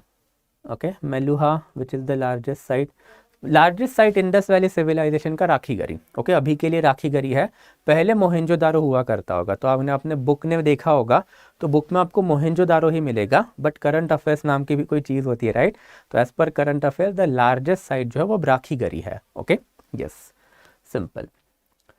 Okay, simple. So will move on then, ठीक है। So this is something that is related to the chronology. So I hope it is quite clear, ठीक है। तो ये बताने के पीछे का रीज़न यही था कि ये बेसिक्स जो है, ये बेसिक्स जो है वो आपको हमेशा काम आएंगे in order to tackle the question. अगर आपको टाइमलाइन का कंसेप्ट अच्छे से पता है कि ग्रेगरियन कैलेंडर क्या है एंड शका कैलेंडर क्या है, वैसे ही अगर आपको सेंचुरी एंड देयर आफ्टर फिर सेंचुरी का वाला कंसेप्ट अगर ठीक से समझ में आ गया कि 18th century, 19th century, 20th century क्या है, तो भी आप अच्छे खासे क्वेश्चन हैंडल कर सकते हो।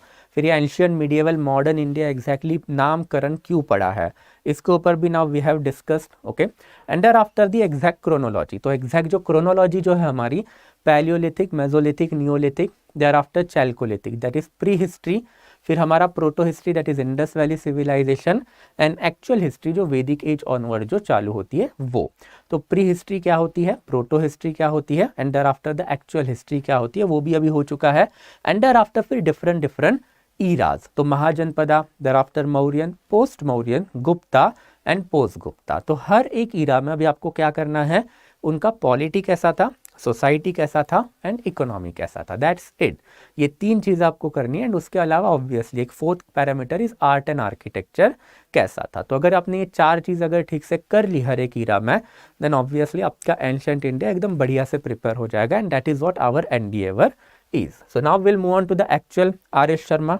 ओके, तो एक्चुअल आर एस शर्मा, उसका जो फर्स्ट चैप्टर जो है, मैंने आपको पहले ही बताया कि पहले 4 चैप्टर है वो तो बहुत ही बेसिक इन्फॉर्मेशन हमें हिस्ट्री के बारे में देते हैं, बट हिस्ट्री समझनी है तो आपको ये चीज़ करनी पड़ेगी। आपको हिस्ट्री में हमेशा डाउट आता होगा कि मतलब हिस्ट्री में ऐसी अलग अलग इन्फॉर्मेशन अलग अलग जगह पे क्यों है, राइट। वैसे ही आपको डाउट आता होगा कि ये हिस्टोरियन हमेशा एक दूसरे में लड़ झगड़ते क्यों है। जैसे आपने रिसेंटली अगर करंट अफेयर्स करते हो तो रोमिला थापर को बहुत गालियाँ पड़ी है, उपिंदर सिंह को बहुत गालियाँ पड़ी है। फिर कुछ हिंदू अप्रोच ऑफ हिस्ट्री नाम की कोई तो चीज़ आ रही है, जिसने रिसेंटली कर्नाटका स्टेट बोर्ड के बुक में लिखा था कि सावरकर जी कबूतर के पंख पे बैठ के उड़ के आते हैं। तो भाई ये सारी चीज़ें हिस्ट्री में क्यों लिखी जा रही है, राइट। वैसे ही फिर औरंगजेब का जो नाम है उसको हिस्ट्री से हटाना है, इसके ऊपर आजकल फोकस है। तो ये सारी जो चीज़ें हैं इसको आप बोलोगे हिस्टोरियोग्राफी। तो हिस्टोरियोग्राफी का मतलब क्या हुआ कि आपके पास देखो टाइम मशीन तो है नहीं पास्ट में जाके आपका पास्ट देखने के लिए। तो पास्ट में लोगों ने कुछ चीज़ें की और उसके कुछ एविडेंसेस हमको मिले हैं, जिसको आप बोलोगे archaeological evidences and literary evidences. अब आर्कियोलॉजिकल एंड लिटरेरी एविडेंसेस को जोड़ के हम लोग कोई तो एक वर्जन ऑफ हिस्ट्री जो है वो कंस्ट्रक्ट करने का काम करते हैं, हम मतलब हिस्टोरियन।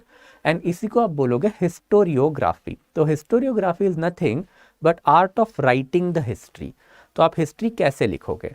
तो अभी आप सोचिए कि एक कॉलोनियल हिस्टोरियन है, ब्रिटिश हिस्टोरियन है, वो इंडिया के बारे में कभी कोई अच्छा लिखेगा क्या? तो भले ही उसको हड़प्पा मिले, मोहनजोदारो मिले या फिर वैदिक मिले, वो उसका रिकंस्ट्रक्शन ऐसे करेगा, ये दिखाने के लिए करेगा कि भाई वेस्ट सुपीरियर है। तो वैसे ही जब कॉलोनियल हिस्टोरियन को पता चला कि भाई हड़प्पा था इनके पास, तो एंशिएंट सिविलाइजेशन है, तो भाई ये तो रेशियल सुप्रीमेसी के लिए थ्रेट है, तो उन्होंने वो आर्यन इन्वेजन का थियरी लाया कि देखो आर्यंस आए, आर्यंस ने इन्वेड किया और आपकी जो सिविलाइजेशन है उसको तहस महस कर दिया। जैसे अभी हम ब्रिटिशर्स आए हैं और इंडिया के ऊपर राज किया है, तो जैसे Aryans were here for the good being of the Indian people, वैसे ही Britishers are now here for the good being of the people. तो ये होता है हिस्ट्री कंस्ट्रक्ट करने का तरीका। तो वैसे ही हिंदू अप्रोच या फिर हिंदू हिस्टोरियन जो होंगे वो हमेशा क्या करेंगे, इस्लामिक हिस्ट्री को कम दिखाने का कोशिश करेंगे। वैसे ही हमारे पास फिर कुछ नेशनलिस्ट हिस्टोरियन हैं, तो नेशनलिस्ट हिस्टोरियन क्या करते हैं, हिस्ट्री को इस तरीके से लिखेंगे कि ये प्रेजेंट हो कि पूरे एंशिएंट और मीडिएवल इंडिया में इंडिया सेक्युलर ही था। Got it. और फिर कुछ मार्क्सिस्ट लेफ्टिस्ट हिस्टोरियन होते हैं जो हमेशा ये प्रूव करने की कोशिश करते हैं कि भाई ये रिलीजन कास्ट वगैरह कुछ नहीं है, अमीरों ने सिर्फ गरीबों को लूटा है, और ये सिर्फ पूरे वर्ल्ड में नहीं तो इंडिया में भी हुआ है। तो ये वाले जो तरीके हैं, इसी के ऊपर ये एनसीईआरटी पहले 3-4 चैप्टर में बात कर रहा है, और हमको यही चीज़ सीखनी है, समझनी है, सो दैट कि आपके दिमाग में हमेशा अगर ये डाउट आते हैं कि ये ऐसा क्यों है, वो वैसा क्यों है, क्यों कर रहे हैं ये लोग ऐसा, तो आपको समझ में आना चाहिए कि फिलॉसफी है कोई तो पीछे, राइट। और वो फिलॉसफी अभी हम लोगों को समझनी है। तो फर्स्ट चैप्टर जो है, it is basically giving us the importance of the ancient Indian history. तो इम्पॉर्टेंस क्या है भाई एंशियंट इंडियन हिस्ट्री का, हिस्ट्री क्यों पढ़नी चाहिए, राइट। अगर आपको ऐसा सवाल आया तो आपको पता होना चाहिए ना कि भाई क्यों पढ़नी चाहिए। तो let's go one by one. सबसे पहले तो development of the culture in India. Culture क्या होता है, ओके। तो कल्चर इज बेसिकली आप डेली लाइफ पे जो रहने का, खाने पीने का, मतलब रहन सहन का जो तरीका होता है उसको आप कल्चर बोलोगे। अर्ली मॉर्निंग, राइट, सुबह सुबह जल्दी उठो, सूर्य नमस्कार करो, राइट, फिर सुबह सुबह ही खाना खाना है, और फिर दोपहर को भी थोड़ा खाना खाना है, रात को कम ही खाना खाना है, राइट। हफ्ते में सर्टन डेज में नॉनवेज नहीं खाना है, राइट। देयर आफ्टर आपको बीफ ईटिंग डेफिनेटली बिल्कुल भी नहीं करनी है। So this is the component of the Hindu culture. Got it. तो ये जो component of the Hindu culture आप जो बोल रहे हो, ये कल्चर एक्चुअल में इवॉल्व कैसे हुआ, तो हिस्ट्री हम लोगों को यही बताती है कि ये कल्चर जो है वो कॉम्पोजिट कल्चर है, ये कहीं एक बंदे से आया हुआ कल्चर नहीं है, पिछले 2000 साल में इवॉल्व कल्चर है, और ये कल्चर में बहुत सारे कंट्रीब्यूटर है। और कौन है ये कंट्रीब्यूटर, तो आर्यंस है हमारे पास, देयर आफ्टर इंडो ग्रीक्स है हमारे पास, टर्क्स है। तो जितने भी इंडिया में इन्वेडर है, कौन कौन है इंडिया में इन्वेडर, एंशियंट टाइम में पर्शियंस मतलब मॉडर्न डे ईरान, उन्होंने इन्वेड किया। फिर अलेक्जेंडर द ग्रेट, ग्रीक्स ने इन्वेड किया। फिर इंडो ग्रीक, शकास, कुशानास, पहलवास, फिर हुनास, फिर Arabian, there after Turks.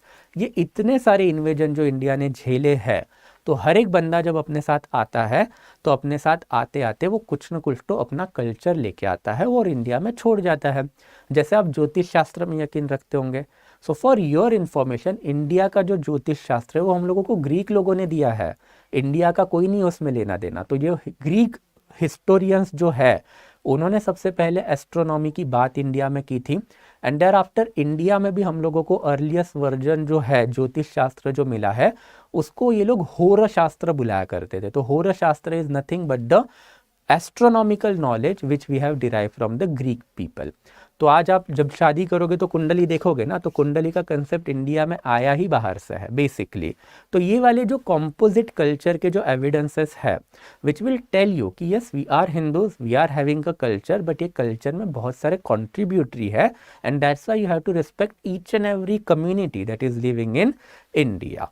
Thereafter, फिर second important thing is that it tells us about the interaction.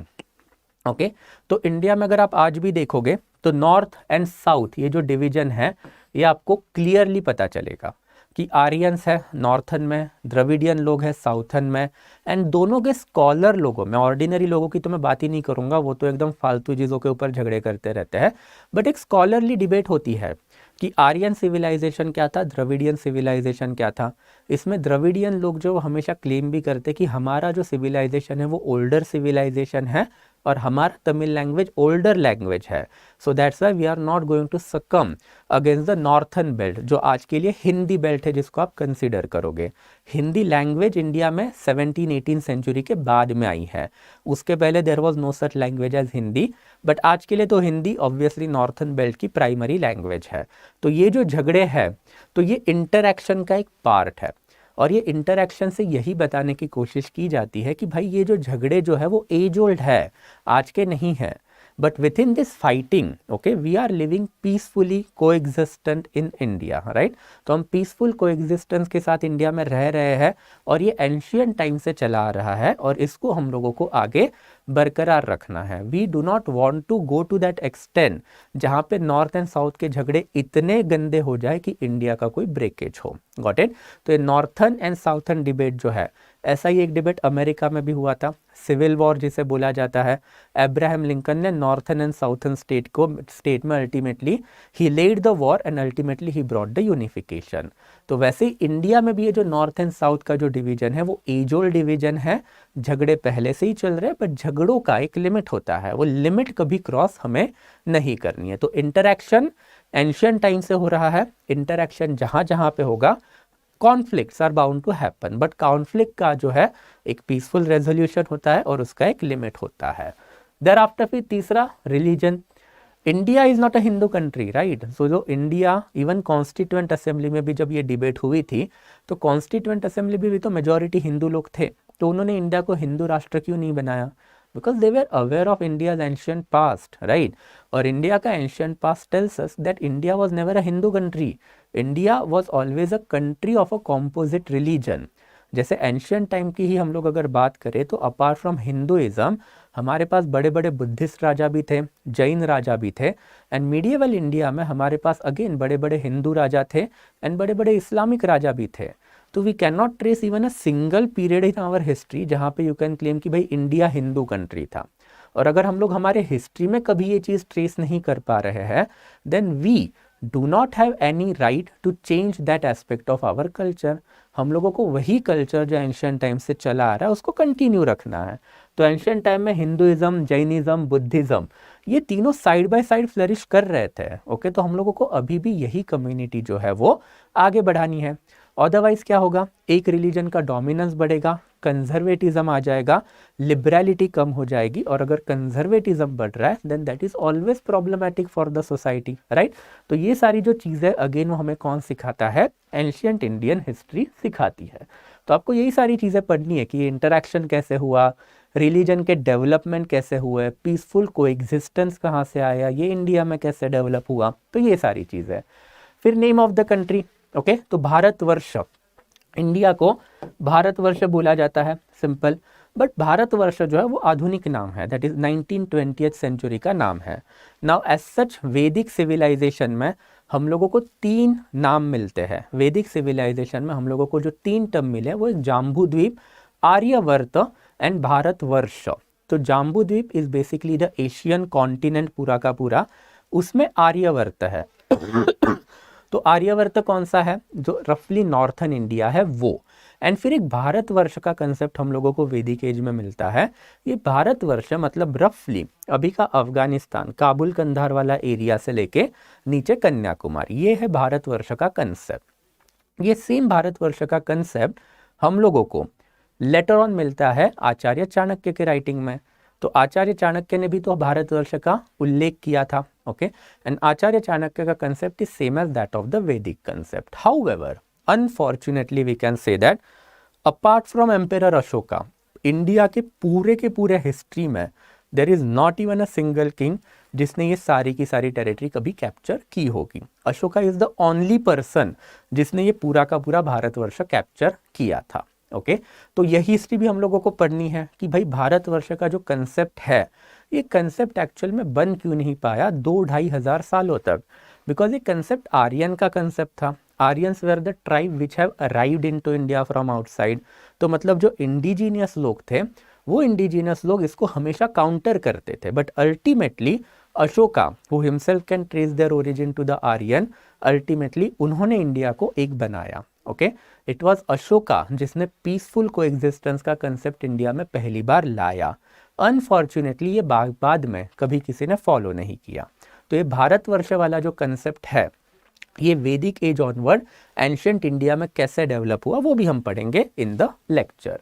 फिर जियोग्राफी, ओके, तो जियोग्राफिकल इंफॉर्मेशन भी हम लोगों को मिलती है। जैसे मैंने अभी आपको बताया कि अफगानिस्तान से लेके कन्याकुमारी तक ये पूरा का पूरा जो है भारतवर्ष का एरिया है। तो भारतवर्ष के जो ये एरियाज है उनकी जो जियोग्राफी है, okay, vast geographical stretch from Himalaya to sea was viewed as one, and whoever established their authority over this land were called as Chakravartin. Mauryan Guptas ruled over the large part during the ancient continent. तो unfortunately India में ऐसे बहुत सारे राजा हैं जो खुद को चक्रवर्ती बुलाते हैं, बट ये जो कंसेप्ट है चक्रवर्ती का, मतलब आपको कहाँ से कहाँ तक रूल करना है, हिमालय से लेके सीज तक।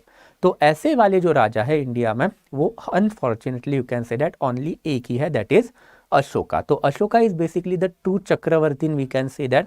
अपार्ट फ्रॉम अशोका एक दो राजा और है बट उनके ऊपर थोड़े डिस्प्यूट है। For example Samudragupta is there. तो समुद्रगुप्ता ने अपने प्रयाग प्रशस्ति में लिख के रखा है कि भाई मैंने साउथ इंडिया कैप्चर किया है, बट वो डिस्प्यूटेबल है बिकॉज हम लोगों को एज सच कोई आर्कियोलॉजिकल एविडेंसेस नहीं मिले, तो वो बाद में देखेंगे। बट ये चक्रवर्ती किंग का जो कंसेप्ट है दैट ऑल्सो टेल्स अस कि during ancient time people were aware of the concept of Bharat Ratna, but Bharatvarsha but ये जो भारतवर्ष है ये किसके अंडर आएगा इसके ऊपर हमेशा झगड़े होते थे। तो मगध डायनेस्टी जो है वो बोलती थी कि भारतवर्ष हमारे पास चाहिए। तो वैसे ही और भी तो डायनेस्टीज थी, राइट। तो कौन सी और डायनेस्टीज थी एंशियंट टाइम में, you can clearly name few. So for example Kosala dynasty was there, वैसे ही for example Avanti was there, वैसे ही for example Gandhara was there. तो हर एक जो किंगडम था बेसिकली उनका वही कहना था कि भाई ये भारतवर्ष हमारे अंडर होना चाहिए। तो they were identifying with the concept of Bharatvarsh, but वो भारतवर्ष को किसके नीचे रखना चाहते थे, अपने राज के नीचे रखना चाहते थे। And that's why you can clearly see even when पहले Mauryans and thereafter Gupta, जो दोनों मगध के ही राजा थे, इन्होंने पूरे के पूरे इंडिया के ऊपर या फिर majority of the part of India के ऊपर कब्जा जरूर कर लिया, but they never name their kingdom as Bharatvarsha. वो अपने टेरिटरी को मगधन टेरिटरी या फिर गुप्ता टेरिटरी ही बुलाते थे। Got it. तो concept of Bharatvarsha was there, but that feeling of nationalism या फिर पैट्रियोटिज्म कि भारतवर्ष सबसे बड़ा है, ये नहीं था। Okay, they wanted their raj over the Bharatvarsha, मतलब भारतवर्ष का कंसेप्ट कहीं ना कहीं पे तो उनके लिए छोटा था। तो ये वाला इवोल्यूशन भी पढ़ेंगे। Thereafter role of foreigner, okay, as a lay person, ordinary person, आपको लगता होगा कि भाई फॉरेनर का मतलब सिर्फ इस्लामिक इन्वेडर है, तो भाई ऐसा नहीं है। Invasion is a part and parcel of our history. Aryan invasion was there, Persian invasion was there, Greek invasion that is Alexander invasion was there, फिर उसके बाद में Indo Greek, Shakas, Pallavas, Kushanas, Hunas.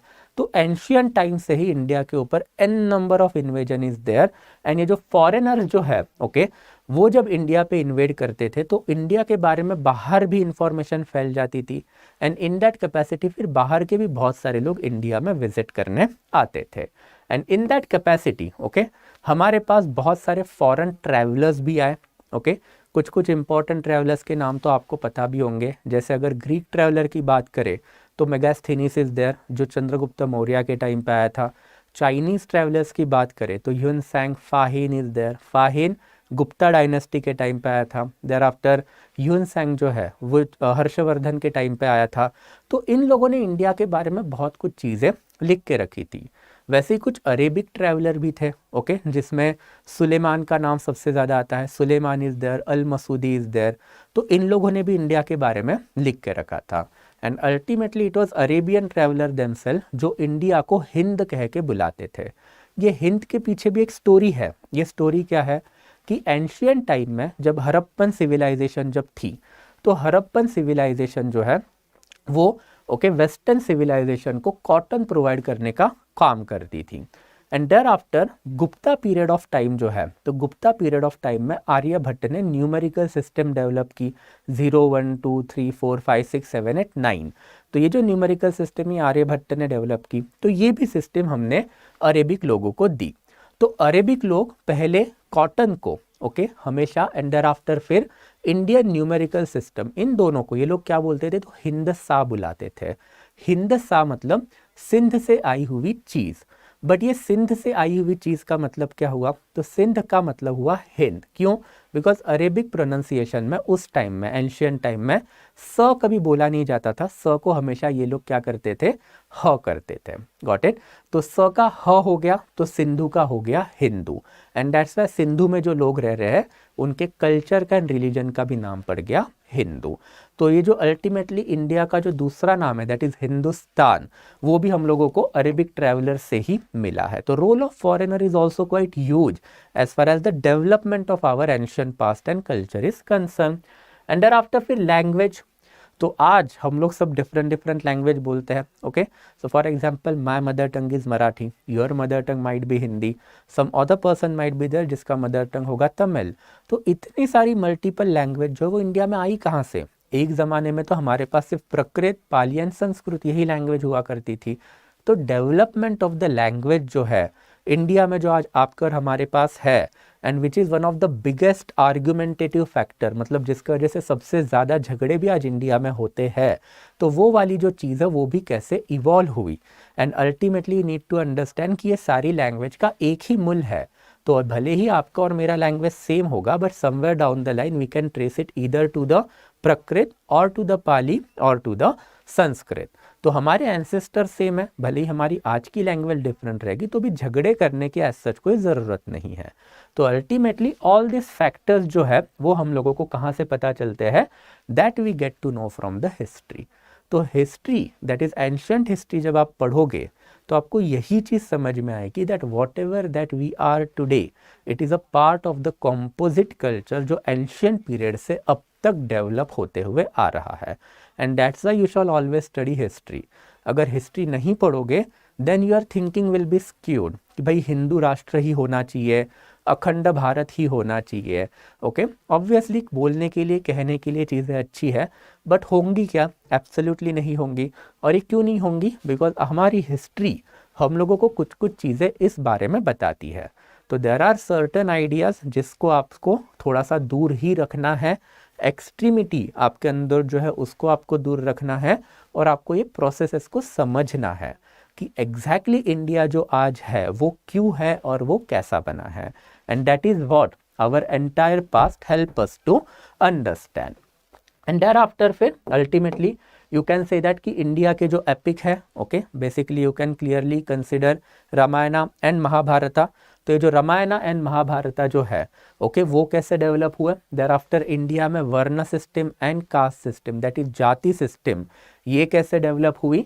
And thereafter relevance of past to present, मतलब past की बहुत सारी ऐसी ऐसी चीज़ें जो है वो मॉडर्न प्रॉब्लम सॉल्व करने के लिए भी हम लोगों को हेल्प करेंगी। तो बेसिकली ऑल दिस एस्पेक्ट जो है from the history is something that we can get to know. And जब आप ये समझोगे तभी आपको अल्टीमेटली पता चलेगा कि एक कॉम्पोजिट कल्चर डेवलप हुआ है, और एक composite culture that is peaceful coexistence and harmonious way is the only way forward. तो आर एस शर्मा का जो फर्स्ट चैप्टर है is telling us all this things only, और यही है 2-3 पेजेस वाला ही चैप्टर है basically. So that will be it then. Okay, so I hope मतलब इट इज़ क्वाइट क्लियर कि हिस्ट्री आपको क्यों पढ़नी चाहिए। That is the basic crux of the first chapter. So in this chapter guys what we have seen is starting from the basic aspect कि exactly ये timeline century क्या है से लेके ancient medieval modern क्या है, फिर exact ancient history की timeline क्या है, and thereafter की importance क्या है, ancient history आपको क्यों पढ़नी चाहिए, ताकि आपको बहुत सारे अभी के जो आपके जो question हैं उसके answers आपको मिले। तो this is something from my side। Ultimately वही है कि अगर आपको ये वाला जो कंटेंट है वो चाहिए then you need to subscribe this channel Telegram में CSA with Sainil Nagre. I have told you before also कि लेक्चर के पहले ही I am going to upload both the content that is वो PDF भी एंड ये भी। ओके, तो टुवर्ड्स द एंड गाइस थोड़ा बहुत प्रमोशन तो बनता ही है, right? So at study IQ we always believe in affordable education. तो आप सबको तो पता ही होगा कि ऑफलाइन मार्केट जो है, okay, it's quite expensive one. मैंने एक छोटा सा शॉर्ट भी बनाया था इसके ऊपर कि despite scoring 300+ in history optional why I fail. यार टाइम बहुत वेस्ट हुआ। ओके, बहुत प्लेन एंड सिंपल चीज़ है कि पहले 2 से 3 अटेम्प्ट जो है वो सेल्फ प्रिपरेशन में समझने में ही चले गए। तो भले ही मैंने बाद में जाके 2 इंटरव्यूज़ दिए बट अल्टीमेटली उसका फ़ायदा नहीं हुआ, बिकॉज क्रूशल टाइम पीरियड जो होता है वो इनिशियल फेस ही होता है। अगर आपका फाउंडेशन वीक रहेगा तो वो नॉलेज लेके ना कभी ना कभी तो आएगा ही आएगा। I will give you an example also. तो वो 2013 में I had given IB ACIO वाला interview, and at that time तो मैं बहुत छोटा था, I will not tell you the age, but I was very young age at that time. तो दिल्ली कभी आया नहीं था मैं 2013 के पहले, मुंबई में था, एंड मुंबई में एग्ज़ाम वगैरह हो गई, इंटरव्यू का कॉल है, उठ के चला आया। तो इंटरव्यू पैनल में मेरे सामने जो बैठे थे वो नॉर्थ इंडियन थे absolutely, and I was from the young kid Maharashtra का। तो ऑब्वियसली सबसे पहला क्वेश्चन उन्होंने मुझे वही पूछा कि भाई ये शिवसेना और MNS जो लोकल लेवल पे कर रहा है वो सही है कि नहीं।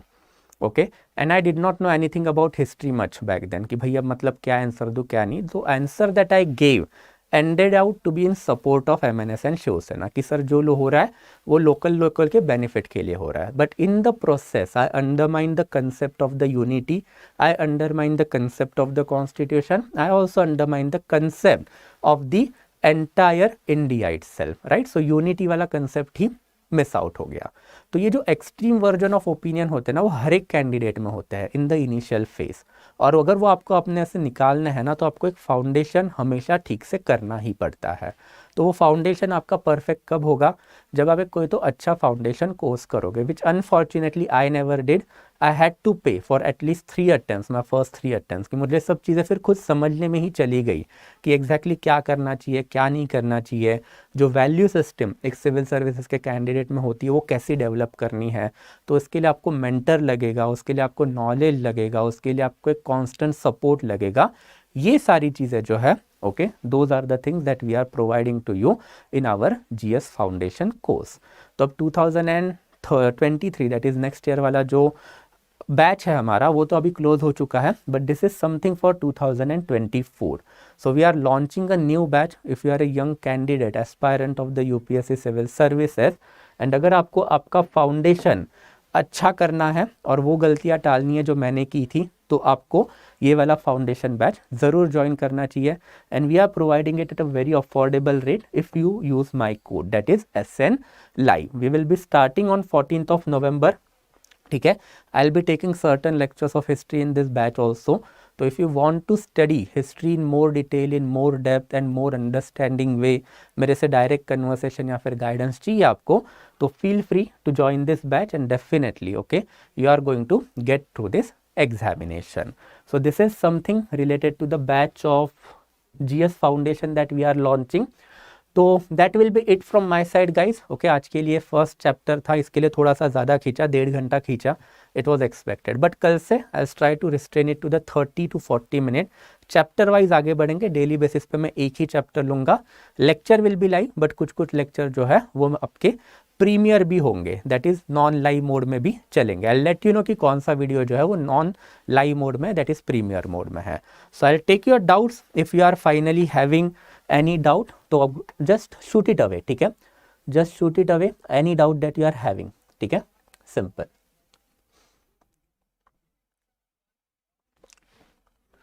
भाई 5 मिलियन ओल्ड मत बोलो, ओके। लोन सर पता नहीं आपका नाम क्या है, बट 5 मिलियन नहीं है, 1 मिलियन का मतलब होता है 10 लाख, ठीक है। तो अगर आप 5 मिलियन बोलोगे तो 50 लाख, यार 50 लाख साल पहले तो इंसान क्या कर रहा था वो भी हमको नहीं पता। 20 लाख साल पहले मतलब 2 मिलियन ईयर्स के आगे तो हम लोगों को चीज़ें पता चली है। इंडस वैली सिविलाइजेशन का जो पीरियड है वो हम लोगों ने अभी मैंने आपको बताया था, राइट, वो कहाँ पर है, तो हार्डली 3000 साल पहले, ओके। यू कैन कंसिडर अब 2100 मतलब 2000 AD चल रहा है, 2022 चल रहा है, तो आज से रफली यू कैन कंसिडर कि 4000 साल पहले से लेके 3500 साल पहले तक ये इंडस वैली सिविलाइजेशन था, ठीक है, सिंपल। Yes, okay. तो वो जो कैसे कोलैबोरेट करना है वो लेक्चर में देखेंगे, हम लोग तो जाएंगे अब तो हर एक लेक्चर में हर दिन हम लोगों को मिलना है, then we can definitely go, so don't worry, ठीक है। यस, यूनिटी इन डाइवर्सिटी, ठीक है। यार इसके बारे में ना इन लोगों ने लिख के नहीं रखा है। तो चंद्रगुप्त मौर्य ने भी towards the end of his life उन्होंने जैनिज्म अपनाया था। अशोका ने भी, okay, after 10 to 12 years after he became the king, मतलब कलिंगा वॉर के बाद में ही उन्होंने जो है बुद्धिज्म अपनाया था। तो दे नेवर स्टेटेड कि इसके पहले उनका रिलीजन क्या था। तो आप मानना है तो मान सकते हो कि दे माइट बी द वैदिक रिलीजन पर्सन, मतलब हिंदू हो सकता है, बट कोई एविडेंसेस हम लोगों को इसका नहीं मिला है। ओके यस, ठीक है।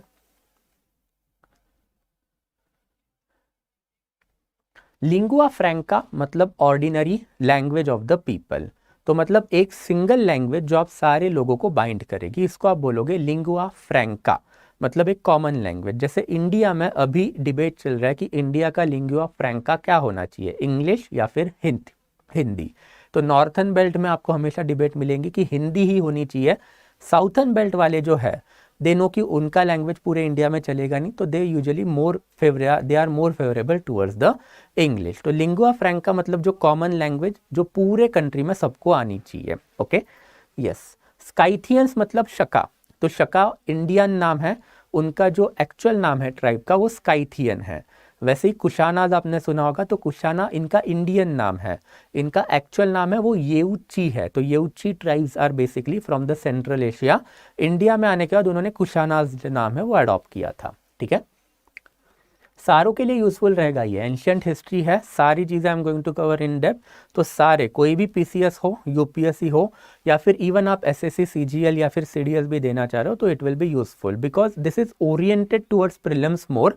एंड फिर आपको जो मैंने दूसरे टाइप के नोट जो प्रोवाइड किए हैं, ओके कहाँ गए, एक मिनट, ये वाले जो नोट्स प्रोवाइड किए हैं, ओके ये जो दूसरे टाइप के, इसमें आपको ये जो कीवर्ड दिख रहा है, ओके तो ये जो कीवर्ड्स वाला जो फॉर्मेट है वो आपको मेंस आंसर राइटिंग में भी डेफिनेटली हेल्प करेगा। सो सारे एग्जाम बीट प्रीलिम्स या फिर मेंस सब में आपको ये हेल्प देगा। ठीक है, यस रोज होगा शाम को 7 o'clock I will be coming, okay live, don't worry, okay it will happen every day, don't worry. ठीक है, चलो then, thank you so much guys, no more doubts are there, so we have taken care of everything.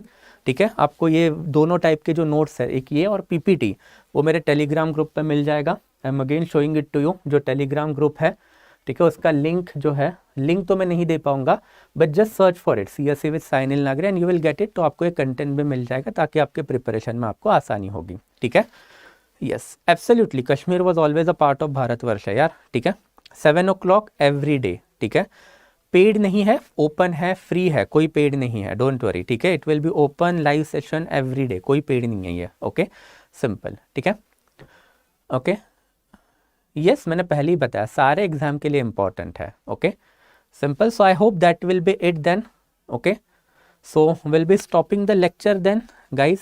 ठीक है, हाँ अभिषेक paid subscription के आगे भी कुछ लिखोगे राइट, कुछ लिखोगे कि नहीं पेड सब्सक्रिप्शन के आगे, राइट कहाँ पे गया, हाँ तो पेड सब्सक्रिप्शन के आगे कुछ लिखोगे तो मैं कुछ आपको दे पाऊँ आंसर।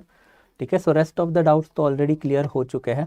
ठीक है, yes I hope it is clear. ठीक है, ओके एनीथिंग, चलो कोई डाउट नहीं है, so I will be waiting. ठीक है, thank you so much guys, thank you so much, कर देना अपने। Okay will meet tomorrow 7 o'clock, thank you guys. Okay